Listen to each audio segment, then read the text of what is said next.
Hello, good evening. I'm Dr. Janice Morrow with American Mood Swings, and tonight we have Dr. Faried Banimahd from the American Addiction Institute of Mind Medicine here in Irvine, California. So he is an addiction specialist and he has a background in ER medicine, and we're very grateful that he's here tonight.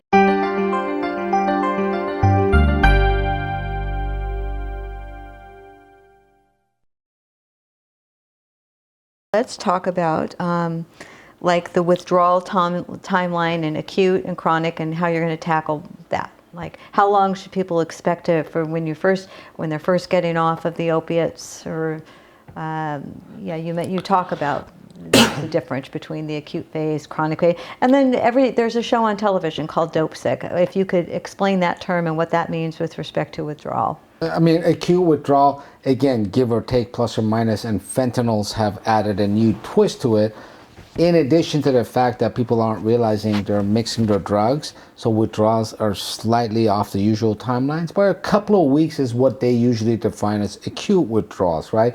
First day or so, you'll see a person severely sweating, nausea, vomiting, body aches, sleeplessness, restlessness, anxiety, insomnia. It would be like the worst flu they've ever had. Yeah, and you know, somebody, once I said that, then not a patient, but a user got extremely offended. They're like, dude, you're going to call this a flu? I was like, no, sorry. But, most people have had the flu, and I've been told, and you know, like, think of it as the worst flu that you've ever had in your life, where you're flat on your back, you can't get up, you're on the toilet, I'm just saying, yeah, that's and every day feels like that when you're withdrawing. Yeah, there's this thing that's called PAWS, post-acute withdrawal syndrome, and for people it's a little bit mysterious, and it's the psychological long-term withdrawals that goes on for months.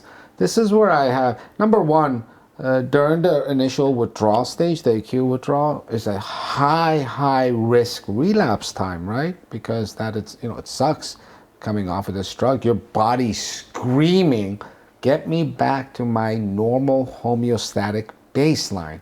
I need those receptors filled. I think where people miss the point is in PAWS, post-acute withdrawal syndrome, which is long-term withdrawals. 4 months later, 5 months later, 6 months later, 7 months later. In fact, a study back in the 70s looked and saw that there was basic physiological things that they were measuring: heart rate, blood pressure, cortisol level. These things were still elevated 7 months out, which really means 7 months out this person was still going through withdrawals. That being said, so many relapses happen during that time, and all of this can be mitigated if people were put on medication-assisted replacement treatment. And over the years, I have really been able to see this.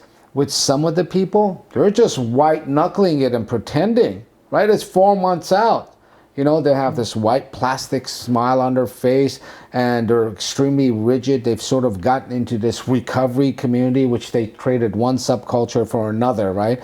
If you see it, especially in Orange County, everyone has to go to the gym, everyone has to wear a certain hat. It's really silly. But you start to unmask the underlying anxiety, the underlying depression, the underlying lack of self-worth, meaning, and how to cope with the world. And they still, and this might seem a little controversial to American public, they also need to be reevaluated and put on replacement medication, which was traditionally methadone, and now we also have buprenorphine products.